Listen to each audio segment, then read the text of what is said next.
مرد تاجر، خودش جوان بود، پول زیاد برداشت و به خاطر تجارت به شهر دیگر سفر کرد. این هم زیبایی قرآن را بیان میکنه. این داستان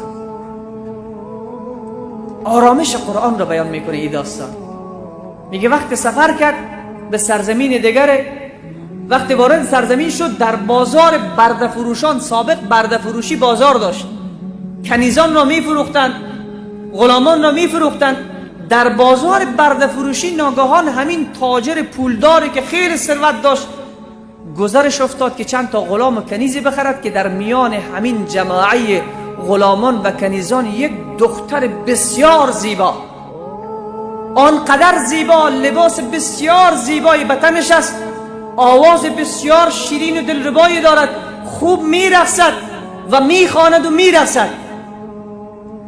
به خاطر نمایشی را گذاشتن که کسی را بخره، کنیز بود دیگر. وقت تاجر رسید، به مجرد اولین نگاهش تیر محبت این دختر به قلب تاجر خورد. نزدیک شد، از صاحبش پرسان کرد دختر چقدر قیمت داره؟ گفت دختر به اندازه وزنش طلا، به اندازه وزنش طلا. این تاجر آنقدر شفته شده بود، آنقدر عاشق این دختر در همون اولین نگاه خود شده بود که بدون وقفه گفت این دختر را من میخرم. ترسید که کدام تاجر دیگر این دختر را از من سبقت نگیرد و نخرد. گفت من میخرم. دختر را گرفت، به اندازه وزنش طلا داد.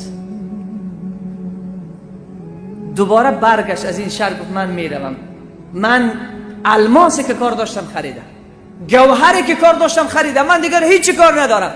دوباره به کشتی شیش، تمام ساکنان کشتی، خدم و حشمی که داشت همه همراهش بودن. و یه دختر گفت میدانی من چقدر قیمت برای تو پرداختیم؟ وزن تو چقدر است؟ به اندازه وزن تو طلا دادیم.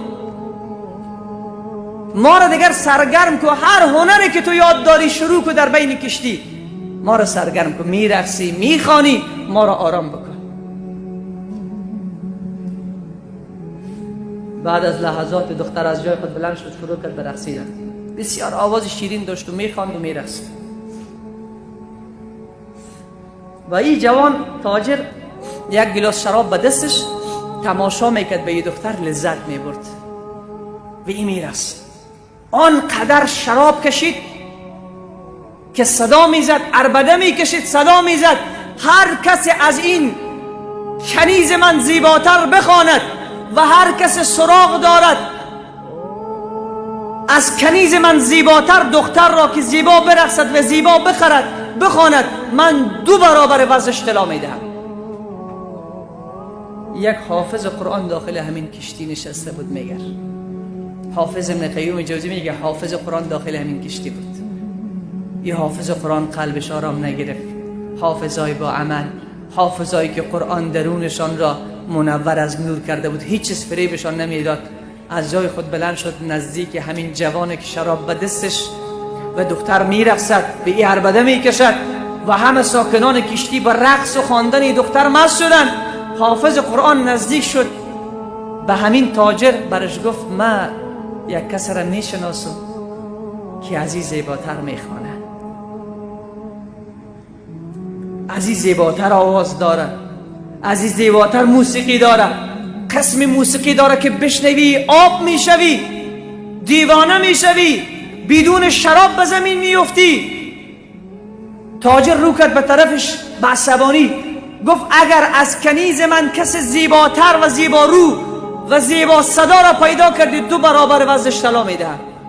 او کی هست؟ کجاست؟ حافظ قرآن گفت او مستم.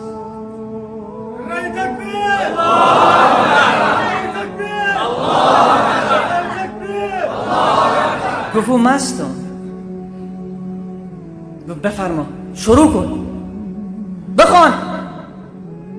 یک باری قاری شروع کرد. اعوذ بالله من الشیطان الرجیم، بسم الله الرحمن الرحیم.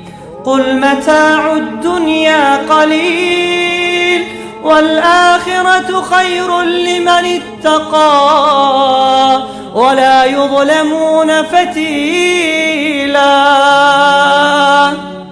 اونا عرب بودن، وقتی به مجرد این آواز قاری بلند شد به اون آواز دلربا و این کلام معجز، وقتی آواز قاری بلند می شد دست این مردک لرزید و گلاس شراب از دستش افتاد. گفت واقعا تو آواز را من تا هنوز نشنیده بودم، واقعا آواز دیگر آوازی بود. این چه موسیقی بود که تو خواندی؟ این چه ترنم داشت؟ دیگه بلد نیستی؟ گفت بلدم. گفت بخوان.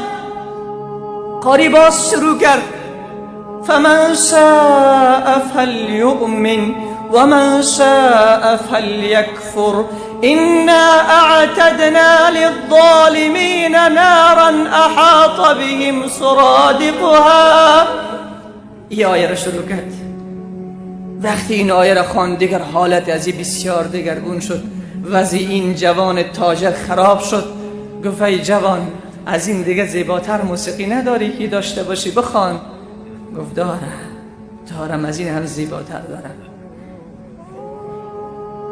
یه آواز دیگر از قرآن بلند کرد فاما من اوتی کتابه بیمینه فیقول هاؤم اقرءوا کتابیه إني ظننت أني ملاق حسابيه فهو في عيشة راضية في جنة عالية قطوفها دانية كلوا واشربوا هنيئا بما أسلفتم في الأيام الخالية وأما من أوتي كتابه بشماله فيقول يا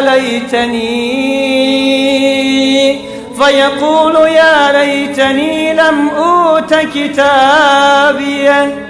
الله اکبر. وقتی این آیه را میخواند این مرد چیغ میزند و میزند به زمین. وقتی دست میزنند که تاجر جان به جان آفرین تسلیم کرده است.